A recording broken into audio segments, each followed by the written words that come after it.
సామెతలు 16వ అధ్యాయం 25వ వచనం. ఒకని మార్గము వాని దృష్టికి యథార్థముగా కనబడిద్ది. మనం అంతకు ముందు కూడా ధ్యానించుకున్నాం కదా. ఇది ఏంటంట, ఎవరి మార్గం వాళ్ళకి యథార్థంగా కనబడిద్ది అనమాట. ప్రతి ఒక్కటి కూడా వాక్యానుసారంగా మనకి నడుచుకుంటున్నామా లేదా మనం ఎనీ టైం ఏం చేయాలి, చెక్ చేసుకుంటా ఉండాలన్నమాట. వాక్యానుసారం కాకుండా మన ఆలోచన బట్టి మనం చూసుకున్నాం అనుకోండి, ఎవరి మార్గం వాళ్ళకి ఎలా కనపడిద్ది అంట, యథార్థంగానే కనపడిద్ది. There is a way that appears to be right అంటున్నారు. తర్వాత ఏమనుందమ్మా, అయినను ఎక్కడ చేరిద్దంట, మరణానికి చేరిద్దంట. కాకపోతే అది ఎలా కనపడింది మరి మనకి, ఎవరి మార్గం వాళ్ళకి యథార్థంగా కనపడుతుంది. మరి యథార్థంగా కనపడేది ఎక్కడ తీసుకెళ్తుందంట, మరణానికి. అది ఎలా జరిగింది మరి,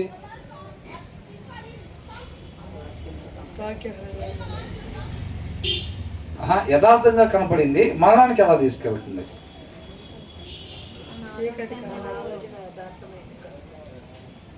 మనకి కనపడటానికి అది ఎలా కనపడుతుందంట, యథార్థంగా కనపడుతుందిలే కానీ అది తుదకు మరణానికి తీసుకెళ్తుంది అని అంటే అది యథార్థత కాదు.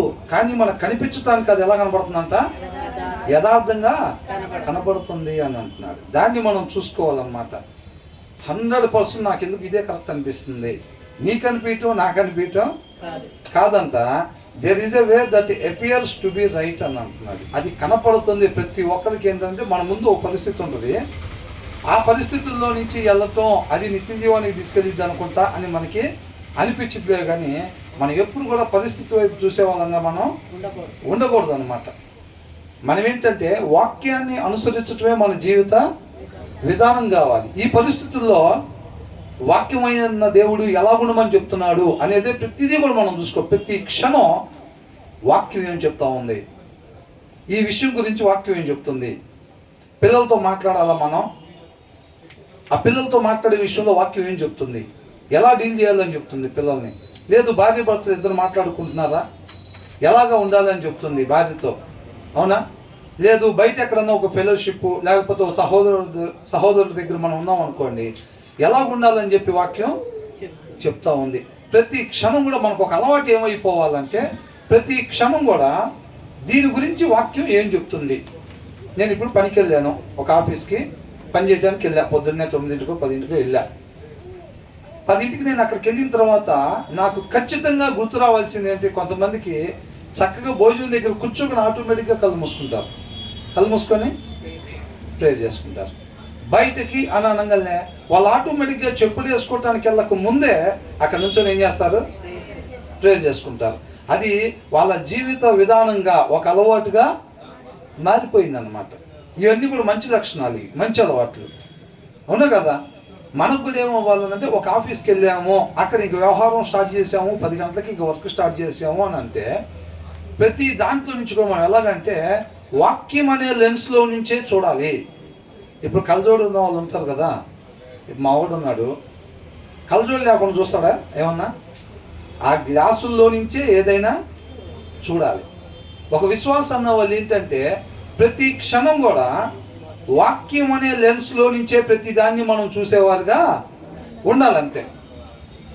అట్లంటే బ్రదర్ ఒక్కొక్కసారి స్పెట్స్ తీసేస్తుంటారు కదా కొంత టైము అని అంటే, అట్లా మనం కూడా ఒక్కొక్కసారి వాక్యం పరిగణలో తీసుకోకుండా మన సొంతగా వ్యవహరించవచ్చా అని అంటే నేను చెప్పేది ఫుల్ టైం స్పెట్స్ వాడే వాళ్ళ గురించి ఎగ్జాంపుల్గా తీసుకున్నాను అనమాట. అర్థమవుతుందండి? వాళ్ళు ఆ గ్లాసెస్లో నుంచే వాళ్ళు పద్దాకలా చూస్తూ ఉంటారు. అలాగే ఒక విశ్వాసం ఎలా ఉండాలంటే ప్రతి క్షణం కూడా వాక్యం అనే లెన్స్లో నుంచే మనం నిత్యము ప్రతి పరిస్థితిని కూడా చూసే వారంగా ఉండాలి. ఆ లెన్స్ లేకుండా ఎప్పుడు చూస్తే అప్పుడు తేడా పడింది, అవునండి? ఆ లెన్స్ లేకపోతే ఏమైందంటే మనం వాక్యం ఏం చెప్తుంది అనేది కాకుండా ముందున్న పరిస్థితిని బట్టి మనం ప్రవర్తించడానికి సిద్ధపాటు అవుతాం, అవునా? ముందున్న పరిస్థితిని బట్టి మనం ప్రవర్తించాలి అని అనుకుంటే అది చూస్తే యథార్థంగా ఉండిద్ది, లేక ఈ పరిస్థితులు ఇలా ఉంటే బాగుండిద్ది, ఇలా ఉండాలనుకుంటా అని అనిపించింది. మన ముందున్న పరిస్థితి అది చూస్తే అంత యథార్థంగా కనపడిద్ది, కానీ ఎక్కడ దారి తీసిద్దంట, మరణానికి దారి తీసిద్దంటే. పరిస్థితి ఎలాగన్నా ఉండని వాక్యం ఏం చెప్తుందో అది మాత్రమే మనం చేసేవారుగా ఉండాలి. దెబ్బలే తంతారో, మాటలే అంటారో, తలలే తీసేస్తారు, ఏదైనా కానీ మన జీవిత విధానం ఒకటే కావాలి. అదేమవ్వాలి? వాక్యాన్ని అనుసరించటమే కావాలండి. అర్థమవుతుందండి? కాబట్టి ఆయన ఎప్పుడు వరకు ఉంచితే అప్పుడు వరకు, అంతే.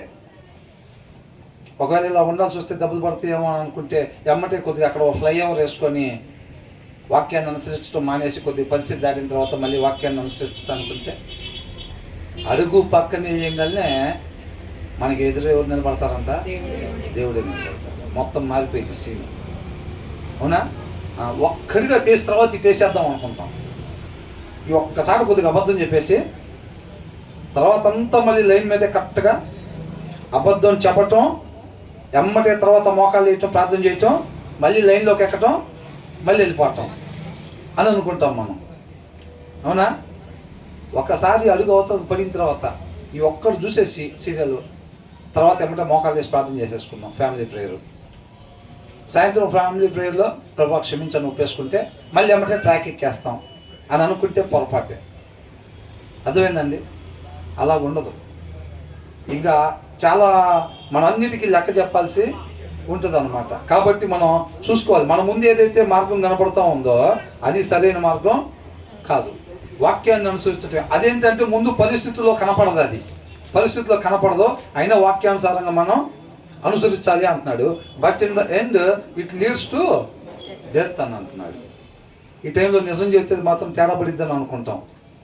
అవునా? అనుకుని ఏం చేస్తాం? అబద్ధం చెప్తాం. ఆటోమేటిక్గా బండి వేసుకుని వెళ్ళి కింద పడేసామంటే ఆటోమేటిక్గా ఎవరు బండి అసలు ఎంత తీసిందా అనగా అమ్మో ఇంత కోపంలో నేనే అని అన్నామంటే ఈ లోపలే పిడుగులు పడినట్టు పడిపోతాయి ఒక 5-6. ఈ లోపలే మనం గొలియాత పడినట్టు పడిపోతాం ఆటోమేటిక్గా. పరిస్థితి అలా ఉంటుంది ముందు. అయినా సరే ఏం చెప్పాలంట? నిజమే చెప్పాలంతే. అర్థమవుతుందండి? అదే అని అంటున్నాడు. మన ముందుండే పరిస్థితిని బట్టి కాకుండా మనం విశ్వాసంతో మనం ముందుకు సాగే వాళ్ళంగా ఉండాలి ఎప్పుడు కూడా. అవునా? తర్వాత ఏమంటున్నాడు? కష్టము చేయువాని ఆకలి వాని కొరకు వాని చేత కష్టము చేయించును. మనం అనుకున్నాం కదా, ఏమనుకున్నాం? వాక్యం అంటుంది దప్పికొన్న వారిలాగా మనం ఉండాలంట, ఆకలిగా ఉన్న వారిలాగా మనం ఉండాలి. ఎప్పుడెప్పుడు? క్రిస్మస్ పండగ కానీ ఇంకా జనవరి 1కి ఈస్టర్కా? మరి ఎప్పుడెప్పుడు? ప్రతి క్షణం ఎలా ఉండాలంట? దప్పిగున్న వారిలాగా ఉండాలంట. ఎవరైతే అట్లా ఉంటారో వాళ్ళని తృప్తిపరుస్తాడు అన్నారు. అర్థమవుతుందండి? ఆయనగా తెలుసుకున్న వాళ్ళందరికీ తెలిసిన విషయం ఏంటంటే ఆయన అంతరంగాన్నే పరిగణలోకి తీసుకుంటాడు. మన బయట షోయింగ్ మొత్తం ఆయన పరిగణలోకి తీసుకోడు అనమాట. అవునా? కాబట్టి ఆయన అంతరంగంలో మన నిజమైన దప్పికొన్న తత్వం ఉంటే ఆయన ఖచ్చితంగా తృప్తిపరిచే దేవుడు అనమాట. బయట షోయింగ్లో మనం ఆకలి కొన్నట్టుగా చూపిస్తే ఆయన అట్లా తృప్తిపరిచేవాడు కాదు. ఆయనగా తెలుసుకుంటే మనకు చక్కగా అర్థమైపోతూ ఉంటుంది ఆ విషయం. అవునా? అందుకని ఇక్కడ ఏమంటున్నాడు? The appetite of labourers works for them అని అంటున్నాడు. ఆ ఆకలి అంట ఆయన చేత ఏం చేపించిందంట? పనిని చేపించింది. అందుకే కొంతమంది అంటారు, ఏమంటారు, నీ తింటానుకుంటే పని చేయవురా నువ్వు అసలు. ఏంటంట? మేము అంతకుముందు చేసే ఆఫీస్లో కూడా అనేవాడు ఆయన మొన్న. ఏమని? మీకు ఆ నెల ఇల్లు గడిచిద్దంటే మీరు పని చేయరు అంటే ఆయన ఏమనుకునేవాడంటే మీకు ప్రతి నెల ఇల్లు గడవనట్టుగానే ఉండాలి, అప్పుడే మీరు కష్టపడి పని చేస్తారు. మీరు చేయలేక కాదు, మీరు ఖచ్చితంగా కష్టపడి పని చేస్తారు, మంచి రిజల్ట్ తీసుకొస్తారులే. కానీ ఈ నెల గడిచే డబ్బులు మీ దగ్గర ఉండటమే వచ్చిన ప్రాబ్లం అంటాడు ఆయన. అట్లా ఉంటే మీరు 100 మీద పరిగెత్తగలిగి కూడా మీరు 15 మీదో 20 మీదో వెళ్తూ ఉంటారు మీరు. అదే వచ్చిన ప్రాబ్లం. కాబట్టి ఆయన ఏమనుకుంటాడంటే అవిశ్వాసి కాబట్టి మీకు ఎనీ టైం మీకు ఇల్లు సరిగ్గా జరగకుండా ఉండేటట్టుగా ఉండాలి అని చెప్పి ఆయన అనుకుంటూ ఉంటాడు అనమాట. కాబట్టి మన ఆకలేనంట మనల్ని ఏం చేసిద్దంట? పని చేసేటట్టుగా. The appetite of labourers works for them అని అంటున్నాడు. మన ఆకలి పని చేసిద్దంట మన కొరకు. అర్థమవుతుందండి? మనం అనుకున్నాం కదా దానికి సంబంధించి. స్టార్ట్ అయిందా? వెల్కమ్ చెప్పావా?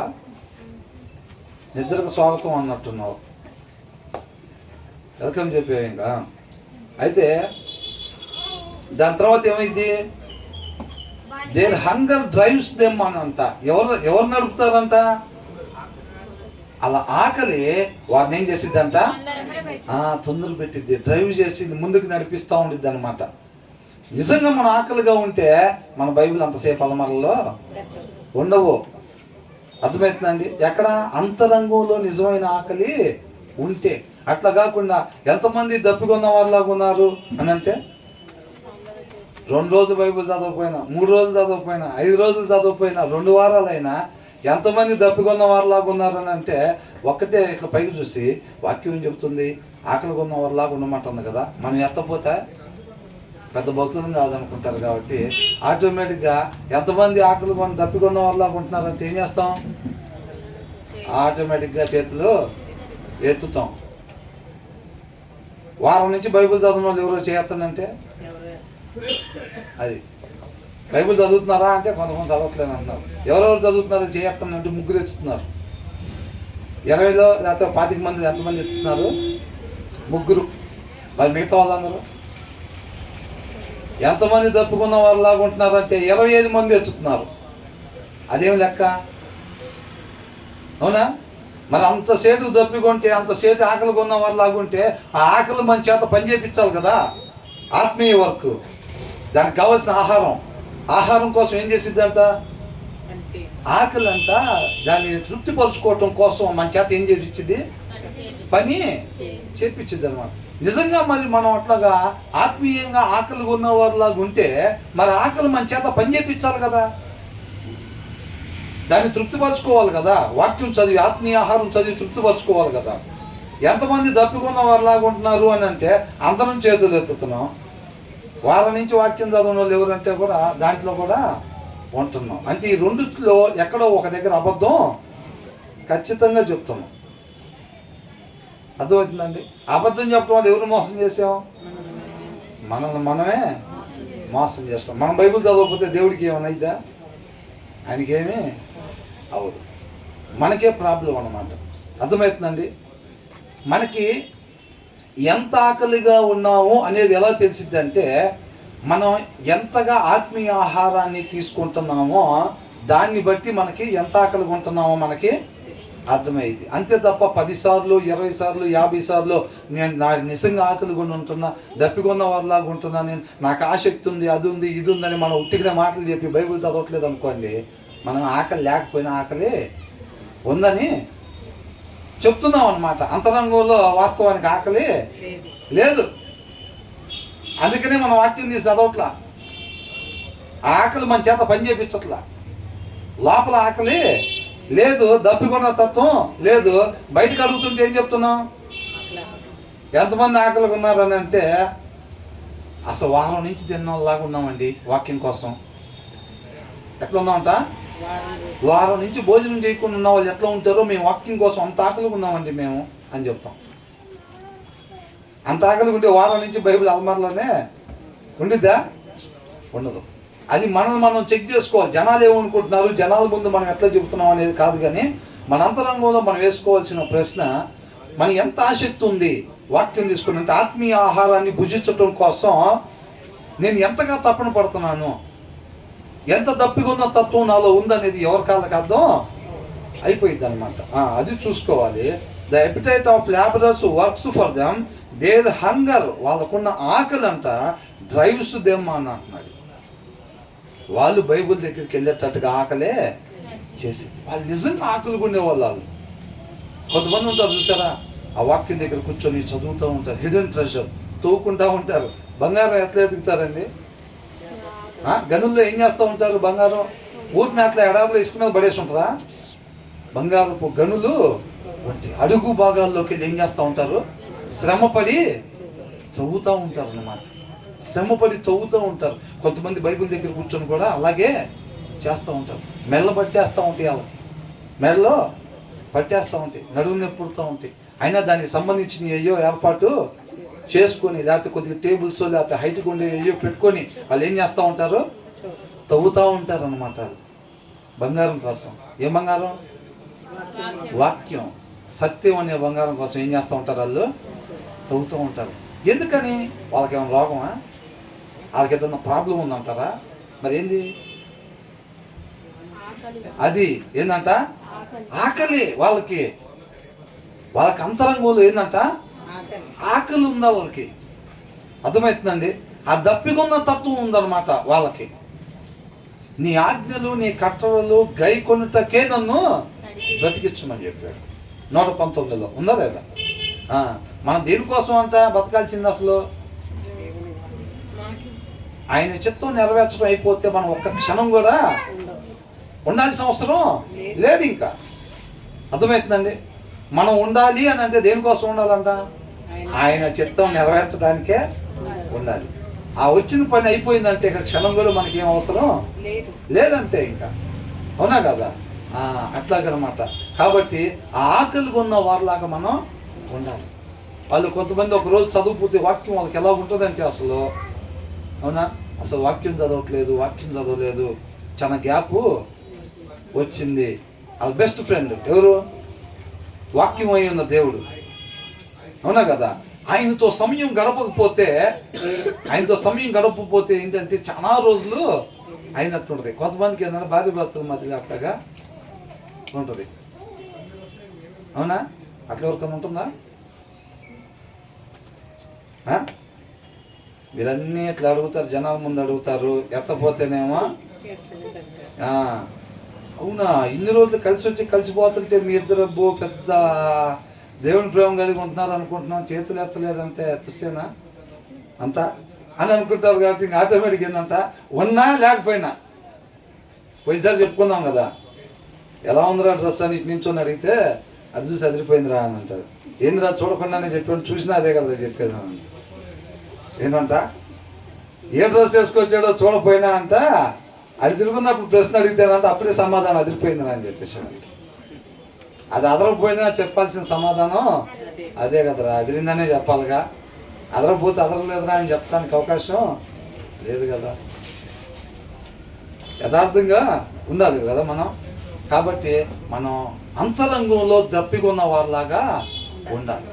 ఆసక్తి, ఆయనతో సమయం గడపాలని ఆసక్తి మనకి ఉండాలన్నమాట. నిజంగా అట్లా ఉంటే మాత్రం గొప్ప కార్యాలు మనం చూస్తాం మన జీవితంలో. అర్థమవుతుందండి? అలా ఉండేదానికి ప్రతి ఒక్కరు కూడా నిజంగా ఆశపడాలన్నమాట. తర్వాత ఒకసారి తెలుగులో చదవండి, ఇదే వచ్చిన ఫస్ట్ నుంచి చదివానా?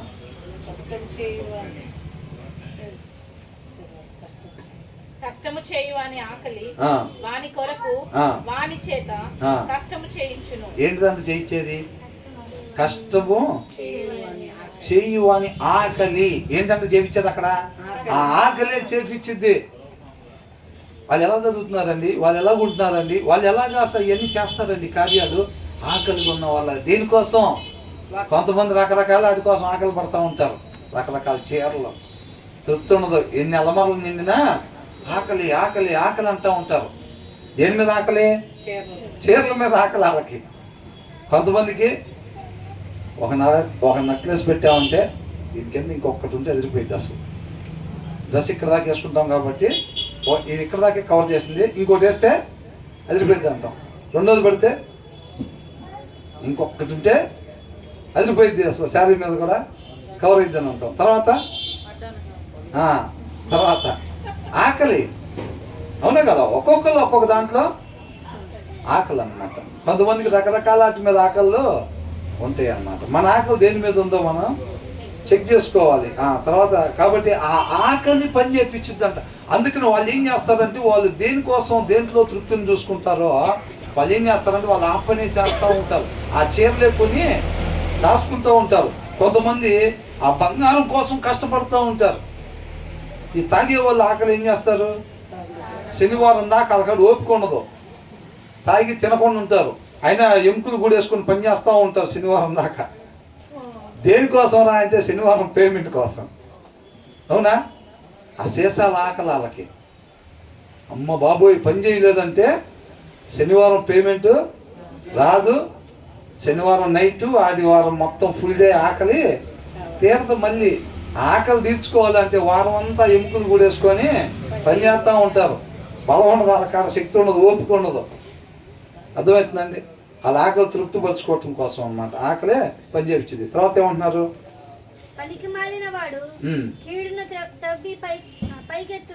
ఇందాక వచ్చిన ఏం చూసాము 25లో? ఎవరు మార్గం అంటే వాళ్ళకి ఎలా కనపడిద్దంట? మనకి విశ్వాస జీవితంలో ఆ మార్గం మనకి కనపడదు అనమాట. విశ్వాస నేత్రాలతో మనం ముందుకు సాగే వారంగా ఉండాలి. అక్కడ పరిస్థితి ఏంటి? నువ్వు చెప్పిన సమాధానం ఏంటో బాబు అనిపించింది ఆ చుట్టుపక్కల ఉండే వాళ్ళకి. అర్థమవుతుందా? విశ్వాస ప్రతి జీవితంలో ప్రతి క్షణం కూడా అలాగే ఆ పరిస్థితులు గుండానే వెళ్తాడు అనమాట. రెండోది 26లో ఏం చూసాం? ఆకలి ఉన్న వారిలాగా ఉండాలి. ఏ ఆకలి? లోక ఆకలి కాదు, ఆత్మీయ ఆకలి.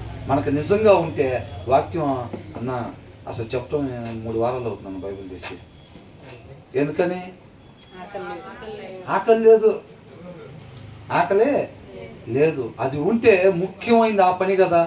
ముఖ్యమైనది కొంతమంది పొద్దున్న ఒక కప్పు టీయో కాఫీ తాగకపోతే డే స్టార్ట్ అవ్వదు. కొంతమంది టిఫిన్ లేచిన అరగంటలో నోట్లో 2 ప్లేట్లు ఇడ్లీ, మసాలా దోశ వచ్చి పడిపోవాల్సింది ఆటోమేటిక్గా.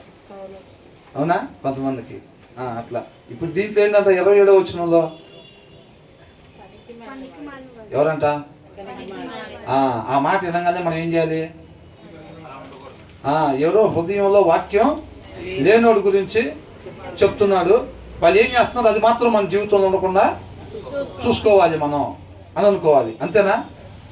వివేకి, జ్ఞానవంతుడు అని అనగానే ఏం చేయాలి? ఎవరో హృదయంలో వాక్యం ఉన్న వాళ్ళ గురించి చెప్తున్నారు. వాళ్ళు ఏం చేశారో ఖచ్చితంగా మనం కూడా మన హృదయంలో అది చెయ్యాలి. మన జీవితంలో అది ఉండేటట్టుగా చూసుకోవాలి అని అంటున్నాడు. ఏ స్కౌండరల్ ఏం చేస్తాడంట? ద్రవ్వి పైకెత్తుతాడంట. ఏం చేస్తాడని? హృదయంలో వాక్యం లేనోడు చేసే పని ఏంటో తెలుసండి? వాళ్ళు ఆ విత్తనాల్ని నాటుతూ ఉంటాడు అనమాట. ఏం చేస్తాడు? హృదయంలో వాక్యం లేకుండా ఎవరైతే ఉంటారో ఏ వర్త్లెస్ పర్సన్ డిగ్స్ అప్ ఈవిల్ అని అంటున్నాడు. ఏంటి? ఇంకొక దగ్గర ఉంది, వాళ్ళు ఏం చేస్తూ ఉంటారంటే ఆ సీడ్స్ నాటుతూ ఉంటారు అనమాట. ఏం చేస్తారు? కీడుని చేసిద్ది. చూసారండి? ట్రబుల్ క్రియేట్ చేసిద్ది కదా, అందరికి ట్రబుల్ క్రియేట్ చేసిద్ది. చూసారండి? దాన్ని నాటుతూ ఉంటారు అనమాట వాళ్ళు. ఎవరు? పనికి మాలిన వాళ్ళు. తర్వాత చూడండి, అగ్ని మండుచున్నట్టు. ఏ అగ్ని? అగ్ని మండించు నాలో ఆ అగ్ని కాదని. ఇదేం చేసిద్దంటే ఇది కాల్చి భస్మం చేసే అగ్ని, పరగొట్టే అగ్ని. అర్థమవుతుందండి? నాశనం చేసే అగ్ని అన్నమాట ఇది. వాళ్ళ పెదాల మీద అంటే ఏముంటుందంట? అగ్ని. నాశనం చేసే అగ్ని అంట వాళ్ళ పెదాల మీద ఉంటుందంట. ఎవరి పెదాల మీద? పనికి మాలిన వాళ్ళు, హృదయంలో వాక్యం లేని వాళ్ళు. వాళ్ళు ఎవరైనప్పటికీ కూడా వాళ్ళ దగ్గర ఎలా ఉంటుందంట? వాళ్ళు కీడునే చేస్తారు. అంటే వాళ్ళు ఏం మాట్లాడుతున్నారో అది ఏమైంది అంటే అది ఖచ్చితంగా కీడుకి దారి తీసిద్ది, ఆత్మీయంగా కీడు చేసిద్ది. అది వాళ్ళకు మాత్రమే కాదు, హృదయంలో వాక్యం లేకుండా ఎవరైతే జీవిస్తూ ఉంటారో వాళ్ళు నోరు తెరిచి మాట్లాడిన ప్రతిసారి అది ఎటు దారి తీసిద్ది అంటే ఒక కీడుకి దారి తీసిద్ది, నష్టానికి దారి తీసిద్ది. అది వాళ్ళకి అట్ ద సేమ్ టైం వాళ్ళు ఎవరి దగ్గరికి వెళ్ళి మాట్లాడతారో వాళ్ళకు కూడా అది నష్టానికి దారి తీసిద్ది. వాళ్ళ పెదాల మీద అంతా పడగొట్టే ఆత్మీయ జీవితంలో నుంచి పడగొట్టే అగ్ని వాళ్ళ మీద, వాళ్ళ పెదాల దగ్గర ఉంటుందంట. A scoundrel plots evil and on their lips it is like a scorching fire అని అంటున్నాడు. Scoundrels create trouble, their words are a destructive blaze అని అన్నాడు. డిస్ట్రక్టివ్ అంటే పడగొట్టేది అనమాట, పడగొట్టే అగ్ని అని చెప్పి. అర్థమవుతుందండి? అలా ఉంటుందంట. ఎవరి హృదయంలో అయితే వాక్యం లేదో వాళ్ళప్పుడు ఏది మాట్లాడినా, ఎక్కడికి పోయి ఏది ప్రవర్తించినా అది ఖచ్చితంగా నాశనానికే దారి తీసిద్ది. అది ఎవరైనప్పటికీ కూడా. కాబట్టి మన హృదయంలో నిత్యము కూడా వాక్యం ఉండాలి. అప్పుడే మేలు చేసే జీవవృక్షం లాంటి మాటలు మన నోట్లో నుంచి వస్తే అదే అవివేకిలాగా ఉంటే, హృదయంలో వాక్యం లేకుండా ఉంటే అది మనల్ని నశింపజేసి ఎదుటి వారిని కూడా నశింపజేసింది. తర్వాత ఏమంటున్నారు? మూర్ఖుడు. చూడండి మళ్ళీ ఏమంటున్నారు? మూర్ఖుడు అని అంటే ఎవరు? ఇందాక చెప్పింది అయినా, స్కౌండ్రల్ అయినా, లేకపోతే పర్వర్సన్ అన్నా, ఇవన్నీ కూడా ఎవరు అని అంటే అవివేకి, మూర్ఖుడు. అర్థమైందండి? బుద్ధిహీనులు. ఇవన్నీ కూడా ఒక కోవుకి, హృదయంలో వాక్యం లేని వాళ్ళకి ఉండే పేర్లు అన్నమాట ఇవన్నీ. జ్ఞానవంతుడు, వివేకవంతుడు, తెలివైన వాడు, వీళ్ళందరూ కూడా ఎవరంట? హృదయంలో వాక్యం ఉన్నవాడు. ఎందుకంటే ఈ జ్ఞానం కలిగినోడు, తెలివి కలిగినోడు, వివేకవంతుడు, ఇవన్నీ ఎక్కడ ఉంటాయి అంటే ఈ వాక్యంలో ఉంటాయి. వాక్యం ఎప్పుడైతే అలా హృదయంలో ఉంటుందో, వాక్యమై ఉన్న దేవుళ్ళలో ఉండే లక్షణాలు వస్తాయి అన్నమాట వాళ్ళలో నుంచి బయటికి. ఎవరి హృదయంలో వాక్యం ఉండదో ఆ మోసకరమైన దాంట్లో నుంచి ఏమేమో అయితే వస్తాయో, తెలివి తక్కువతనం, అవివేకం, ఇదే కదా మూర్ఖత్వం, ఇట్లాంటివన్నీ కూడా దాంట్లో నుంచి బయటకు వస్తాయి అన్నమాట. ఈ ఎవరి గురించి చెప్తున్నారు? ఎవరంట? మూర్ఖుడు అని అంటున్నాడు. ఆ మాట చదవగానే మనకి ఏమర్థం అవ్వాలి? హృదయంలో వాక్యం లేనివాడు, ఉండకూడని రీతిగా ఉండేవాడు అని అంటున్నాడు. అర్థమవుతుందండి? ఇందాక వచనంలో చూసింది ఏంటంట? హృదయంలో వాక్యం లేనోడంట అది ఏది మాట్లాడతారో అది ఒక చెడ్డదాన్ని, ఒక చెడు కార్యాన్ని జరిగించడానికి విత్తనం నాటినట్టు అన్నమాట. హృదయంలో వాక్యం లేకుండా మనం ఏది మాట్లాడినా సరే అది ఖచ్చితంగా నాశనానికే దారి తీసిద్ది. ఇందాక దాంట్లో మనం అది చూసాం. ఇప్పుడు ఏమంటున్నారు? ఏం చేస్తాడంట? కలహాన్ని సమాధానం పరుస్తాడా, లేకపోతే ఏం చేస్తాడంట? కలహాన్ని పుట్టిస్తాడు అనమాట. ఇక్కడ రాజు చూడండి, ఏ ట్రబుల్ మేకర్ ప్లాంట్స్ సీడ్స్ అని అంటున్నాడు. ఏం చేస్తాడంట? మూర్ఖుడు ఏ ట్రబుల్ మేకర్ ప్లాంట్స్ అంటే నాటుతాడు అనమాట. మనం మొక్కని నాటుతాం చూసారా? ఆయన ఈ మూర్ఖుడు అంతా నాటుతాడు. దేన్ని? Trouble maker plants seeds of strife అని అంటున్నాడు. అంటే ఆ కోపిష్టితనం ఉంటుంది చూసారా, దాన్ని ఏం చేస్తాడంట? విత్తనాన్ని నాటినట్టుగా నాటుతాడంట. ఎవరు? మూర్ఖుడు. ఆయన నోట్లో నుంచి వచ్చే ప్రతి మాట ఏమైతే నాశనాన్ని తీసుకొచ్చేది, కలహాన్ని రేపేది. ఈ కలహాన్ని రేపటం అనేది ఎక్కడి నుంచి వచ్చేది? వాక్యంలో ఉండే లక్షణం. అది వాక్యం లేనోడి దగ్గర ఉండే లక్షణం అన్నమాట. మూర్ఖపు హృదయం, అవునా? మోసకరమైన హృదయం ఎవరి దగ్గర అయితే ఉంటుందో దాంట్లో నుంచి వచ్చే లక్షణం అన్నమాట ఇది. అందుకనే ముందేమని చెప్పారు? మూర్ఖుడు అని చెప్పారు. ఆయన మూర్ఖుడికి ఎందుకు అయ్యాడు? షర్టు ప్యాంట్ లేదనా, లేకపోతే డ్రెస్ శారీ కట్టుకోలేదనా, తల మీద ముసుకేసుకోలేదనా, పద్ధతిగా నడవలేదనా? ఎందుకని చెప్పారు ఆయన మూర్ఖుడని? హృదయంలో వాక్యం లేదు. ఒక మనిషి హృదయంలో వాక్యం లేకుండా క్షణం కూడా ఉండకూడదు అని చెప్పి ఈ ఓవరాల్ సారాంశంలో నుంచి మనకి తెలియజేయబడతా ఉంది. అర్థమవుతుందండి? ఒక మనిషి జీవించి ఉన్నాడు అని అంటే తన హృదయంలో వాక్యము కలిగే ఉండాలి. అది మ్యాండేటరీ అన్నమాట. ఇన్ని వచనాల్లో కూడా మనకు అర్థమవుతున్న సారాంశం అదేగా.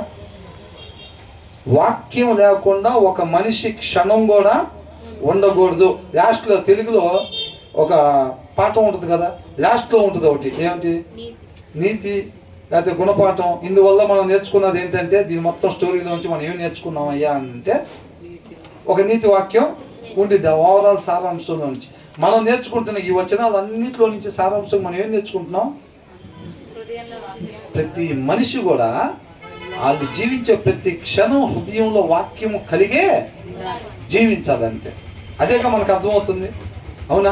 అలా కానీ లేకపోతే దాంట్లో నుంచి ఆటోమేటిక్ ఏమొచ్చేస్తుంది? ఇందాక ఆయన ఏమో ఏం చేస్తున్నాడంట? ఇందాక వచ్చిన మొదట ఏమన్నా 27 వచ్చిన స్టార్టింగ్ లో ఏం చేస్తాడంట? పనికి మాలిన వాడు, హృదయంలో వాక్యం లేనివాడు ఏం చేస్తాడంట? దేన్ని దవ్వుతాడంట?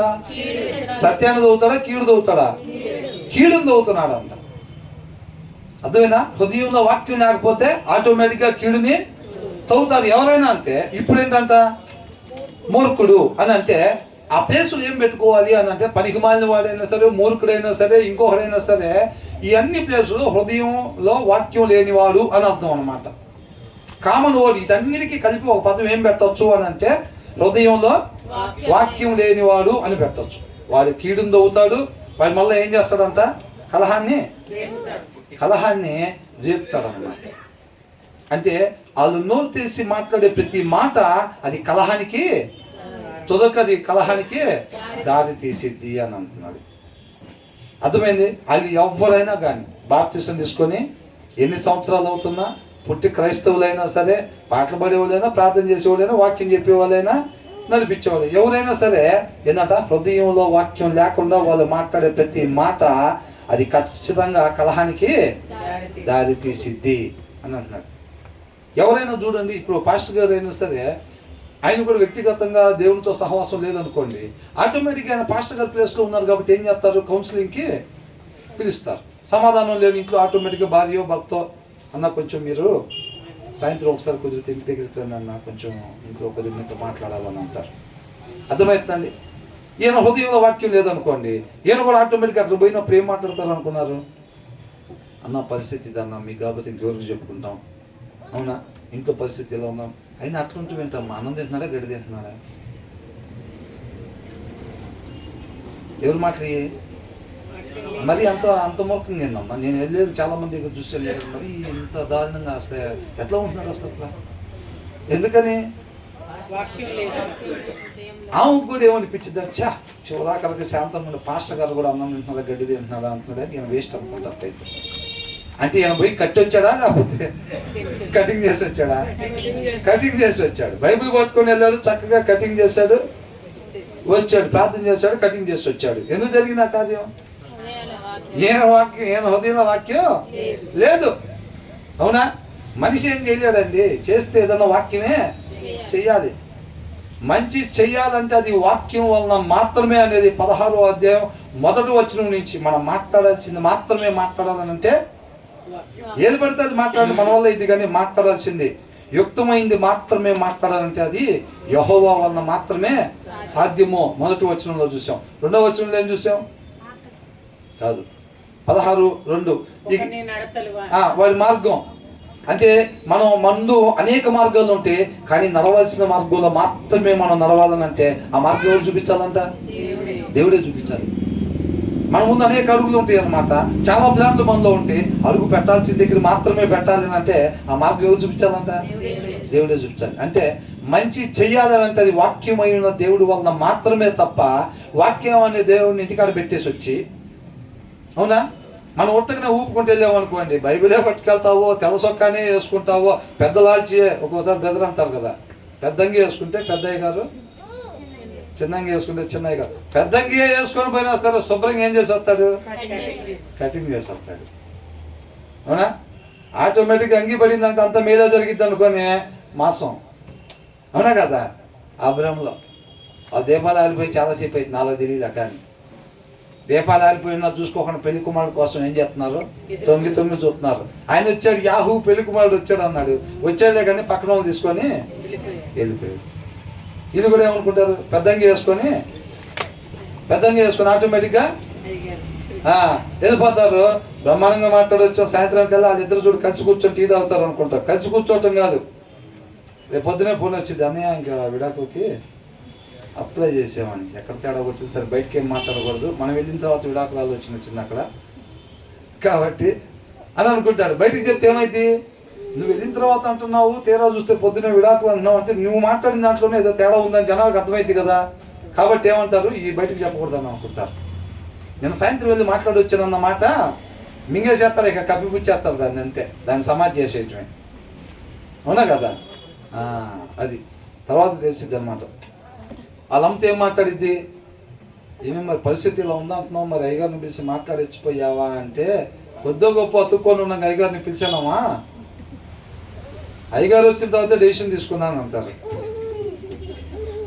అవునా? అయ్యగారు మాట్లాడిన తర్వాత అంటే ఆయన కూడా అనవసరం అమ్మా ఇంక అట్టంటూ. నేను చాలా మందిని చూశానులే, కానీ ఎంత మూర్ఖుని నేను కూడా అసలు ఎక్కడ చూడలేదు. నువ్వు చెప్తుంటే నాకే అసలు అది ఎలాగుంది అని పలుకుతాడు. అక్కడ పోయి పలకంగా నీకేం డిసైడ్ చేసుకుంది, ఇంకా తీర్మానం చేసుకుంది. అప్పుడు దాకా ఏంటి అసలు ఉందామా వద్దా, ఏంటి పరిస్థితి, లేకపోతే ఏమన్నా సెట్ అయిద్దా, కొద్దిగా ఓపికగా ఉంటే అని అనుకున్నది. కాస్త అయ్యగారు వెళ్ళి ఏం చేశారు? తీర్మానం తీసుకునేటట్టు చేశాడు. ఇంకా తీర్మానం తీసుకుని చేశాడే. వాళ్ళ అమ్మకు ఫోన్ చేసింది, పొద్దున నాన్న నువ్వు వచ్చేసాను కాగితాలు తీసుకున్నాను. అయ్యిందా? ఎందుకని వచ్చింది అట్లా? అయ్యగారికి హృదయంలో వాక్యం లేదు. అంగీ అయితే ఉందలే కానీ వాక్యం అయితే లేదు. ఆయన ఆడపోయిన తర్వాత మొత్తం తేడా పడింది. అదే అని అంటున్నాడు ఇక్కడ, ద పర్వర్స్ పర్సన్ హృదయంలో వాక్యం లేనివాడు అని అంట. ఆటోమేటిక్ ఏం చేస్తాడు? తెలుగులో ఏమైనా ఉంది? మూర్ఖుడు అని అంటే మన మైండ్లో ఒకటి ప్రిపేర్ అయిపోవాలి. అంటే మూర్ఖుడు అని అంటే వీడు ఎవరో కానీ హృదయంలో వాక్యం లేనివాడు, ఖచ్చితంగా నాశనమే ఏదో చేసినట్టున్నాడు. ఏదంట? చేయకూడదే ఏదో చేశారు, దాని గురించి మనకు చెప్పబోతున్నారు అంతే.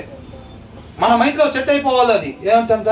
మూర్ఖుడు అనగానే ఈయనెవరో హృదయంలో వాక్యం లేనోడు, చేయకూడదే చేస్తుంటాడు ఏదో ఖచ్చితంగా. అక్కడి నుంచి చెయ్యాల్సింది రాదు. ఎందుకని? ఆయన హృదయంలో వాక్యం లేదు కాబట్టి ఖచ్చితంగా చేయకూడదే చేశాడు ఏదో కానీ అది చెప్తున్నారు అంతే. మనం ఆల్రెడీ మైండ్లో దాన్ని ఫిక్స్ అయిపోవాలన్నమాట. కాబట్టి పర్వర్స్ పర్సన్ స్టిర్స్ అప్ కాన్ఫ్లిక్ట్ అని అంటున్నాడు. ఏ గాసిప్ సపరేట్స్ క్లోజ్ ఫ్రెండ్స్ అంట. తెలుగులో ఏమైనా ఉంది?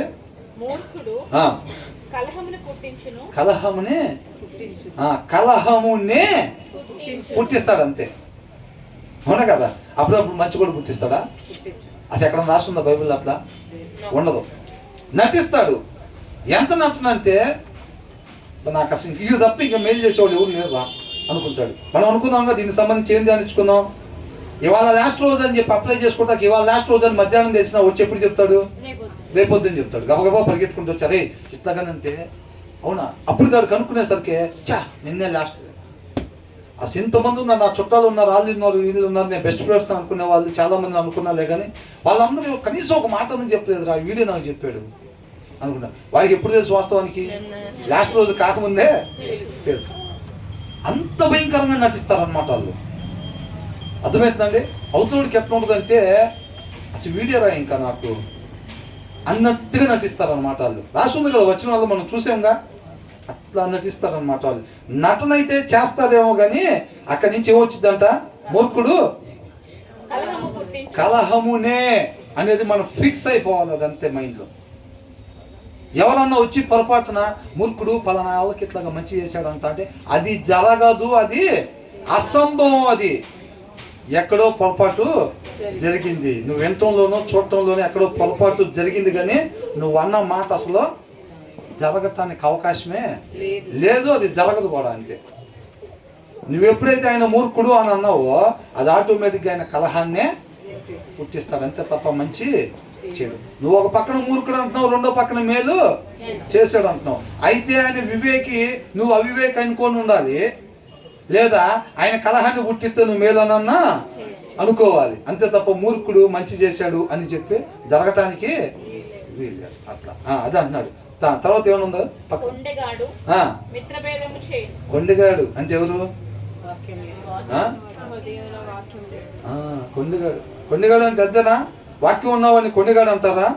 ప్రేమమయుడు, ప్రేమమూర్తి, కరుణామయుడు, వాత్సల్యం కలిగినాడు. అవునా కదా? ఇంట్లో కేజీ బియ్యం ఉంటే ఆటోమేటిక్గా పక్కన వాళ్ళకి పూట తింటానికి లేదంటే అర కేజీ తీసుకొని బయలుదేరుతాడు. అర కేజీ తీసుకొని బయలుదేరుతాడు అది గీయటానికి. అవునా కదా? ఉన్న అప్పని తీసుకెళ్ళి ఆయన పెట్టేసరికి కరువు మొత్తం కంప్లీట్ అయింది శుభ్రంగా సమృద్ధితో. అవునా కదా? కాబట్టి కొండగాడు అనగానే ఏం చేయాలి మనం? హృదయంలో వాక్యం లేనాడు, చేయకూడదే చేసుంటాడు, మనం మాత్రం చేయకూడదు అని ఉట్టికి నాశపడతాం కాదండి. చేయకూడదు అని అంటే మనం ఏం చేయాలి? ఒరి బాబు ఈరోజు ఏం చేస్తున్నా కలహాన్ని రేపుతున్నాడు అంట, నేను మాత్రం అట్లా ఉండకూడదురా బాబు, వాక్యం అయిన దేవుడికి అది ఇష్టం లేదంటున్నాడు, నేను అలా ఉండకూడదు అని అంటే వాళ్ళలాగా హృదయంలో వాక్యం లేకుండా ఉండకూడదు ఎప్పుడు. కాబట్టి నేను ఎప్పుడు కూడా కలహాన్ని రేపకుండా ఉండాలంటే నా హృదయంలో ఎప్పుడు కూడా జడ్సన్ ఏందంట? వాక్యం ఉండాలి అని అంటున్నాడు. కొండగాడు ఏం చేస్తాడంట? మిత్ర భేదాన్ని. వాళ్ళ ఇంట్లో ఏదో పరిస్థితి బాగోపోతే అత్యవసర పరిస్థితుల్లో వాళ్ళు ఫెలోషిప్ మానుకున్నారు ఆ పూట. వీళ్ళు ఏం చేస్తారు తెలుసా? తెలిసి తెలియదు అసత్యం, సత్యం లేని మాట గాసిప్ అని అంటారు. అర్థమవుతుందండి? వీళ్ళు ఏం చేస్తారని వాళ్ళిద్దరు ఎందుకు రాదని అనుకుంటున్నావు చర్చికి? అది ఇంటికాడే ఉన్నారు తెలుసా, అంతా బాగానే ఉందంట, నేను కనుక్కున్నా అంటారు. బ్రదర్ ఫోన్ చేస్తే ఏంటంటే ఎవరికో బాగలేదు అంటాడు, భార్యకు బాగలేదో, భర్తకు బాగలేదో, వాళ్ళ అమ్మగారికి బాగలేదో, వాళ్ళ అత్తగారికి బాగలేదో, అందుకని రాలేపోయామన్నా అంటారు. వీళ్ళు ఏం చేస్తారు, ఒక గాసిప్ గాలి వార్త, వాళ్ళంటే పడదు కదా ఎట్లాగో. ఏంటి వాళ్ళందరూ బాగానే ఉందంట ఇంట్లో, అయినా రాలేదంటగా, గాలిలో కలిపేస్తారు ఒక మాట. కలిపేస్తారా లేదా? అంటే అది సత్యమా అసత్యమా? అసత్యమైన మాట గాల్లో అట్లా కలుపుతారు అంతే. అది ఆటోమేటిక్గా అటు పోయి ఎవరో అక్క ఏంటి ఆ బ్రదర్ వాళ్ళు రాలేదంట అంటే, మనకు తెలియదమ్మా, మరి ఆ అమ్మాయి చెప్పడం అయితే అందరికి బాగానే ఉంది, మరి రాలేదంట అయినా కానీ. ఏమిన్నారు అదే కదా అవతల చెప్పేది, పోయి చెప్తారు. అది బ్రదర్కి చెప్పేది ఏం చెప్తారు, అన్న ఏంది రాలేదు, ఏమైందన్న ఇట్లాగా ఏం బాగలేదు ఏంటి ఎవరికన్నా, లేకపోతే మీరు కంపల్సరీగా వస్తారు కదా అని అంటే, ఇట్లా అమ్మగారికి బాగలేదన్న కొద్దిగా అని అనగానే అవునా అమ్మ ప్రేయర్ చేద్దాంలే అని అంటారు. వీళ్ళు ఏం చేస్తారు, అదును చూసుకొని దొరికారని చెప్పి ఒక గాలి వార్త, అసత్యం, అసత్యాన్ని ఏం చేస్తారు, పంపించేస్తారు. దానివల్ల ఏమైందంట, కొండిగాడు ఏం చేస్తాడంట, కొండిగాడు నలుగురికి మేలు చేస్తే రక్షణ పొందుకున్నట్టు చేస్తాడంట. మరేం చేస్తాడంట కొండిగాడు, మిత్రభేదము అంటే గాసిప్ సపరేట్స్ అని అంటున్నాడు. ఏం చేస్తారంటే అతికిస్తారా, సహోదరుల ఐక్యత కలిగినట్టు అతికిస్తారు వాళ్ళు. ఏం చేస్తారంట, విడదీసేస్తారు అంతే. వాళ్ళు మనుషుని దూరం, నిన్ను వల్ల నీ పొరుగు వాడిని ప్రేమించు అని అంటే వాళ్ళు ఏం చేస్తారంటే దూరం చేసేస్తారు. నేను వాళ్ళతో మాత్రం మాట్లాడను అని అంటే దేవుడు ఏమంటున్నాడు, అదే చెప్తున్నాడా? దేవుడి చిత్తానికి వ్యతిరేకమైన కార్యం నేను ఒకరితో మాట్లాడను అని అంటే దేవుడు ఏమంటున్నాడు, నిన్ను వల్ల నీ పొరుగు వారిని ప్రేమించు అని అంటున్నాడు. నేను మాట్లాడను అని ఎప్పుడైతే అంటున్నావో వాళ్ళకి మనకి గోడ కడతాను, వాళ్ళకి మాత్రం సహాయం చేయను, వాళ్ళతో మాత్రం ఉన్నాను, అసలు వాళ్ళ పక్కన అసలు కూర్చోలేను. వాళ్ళు వచ్చారని నాకు కొద్దిగా ఎక్కువసేపు ఉండబుద్ధి అవుతుంది అక్కడ. ఇవన్నీ ఏంటంట, దేవుడి చిత్తానికి ఏం చేస్తున్నాం, వ్యతిరేకంగా మనం చేస్తున్నట్టే అని అంటున్నాడు. కొండగాడు అంటే ఏం చేస్తాడు, సపరేట్ క్లోజ్ ఫ్రెండ్స్ అని అంటున్నాడు. అసత్యమైన మాట గుసగుసలు, అర్థమవుతుందండి? అసత్యమైన మాట తెలిసి తెలియదు ఏం చేస్తారు, తెలిసి వాళ్ళ హృదయంలో వాక్యం లేదు కాబట్టి వాళ్ళు ఏం చేస్తారు, అసత్యమైన వార్తనే ప్రచారం చేసేస్తారు అంతే. వాళ్ళ పాపం తినటానికి లేదంట, ఏమైంది మొన్న కొనుక్కున్నారంటే ఇట్లా, అది ఎందుకు కొనదమ్మా తినటానికి, మనం అనుకోవటమే, జనాల ముందు అట్లా షోయింగ్ చేస్తారు.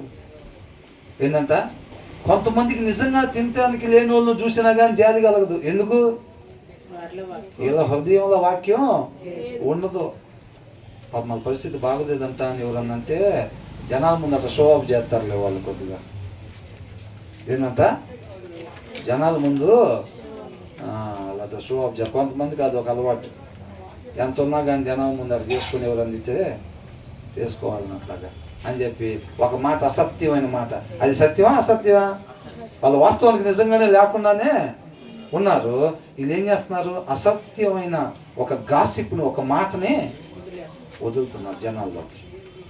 అది మనుషుల్ని దగ్గర పరిచిద్దా దూరం పరిచిద్దా? అది దూరం పరిచిద్దా. అవునా, ఎన్నో వాళ్ళు ఏమనుకుంటారు, అవునా అట్లాంటిదా, అప్పటి నుంచి ఆమె మీద అభిప్రాయం ఏర్పాటు చేసుకుంటారు.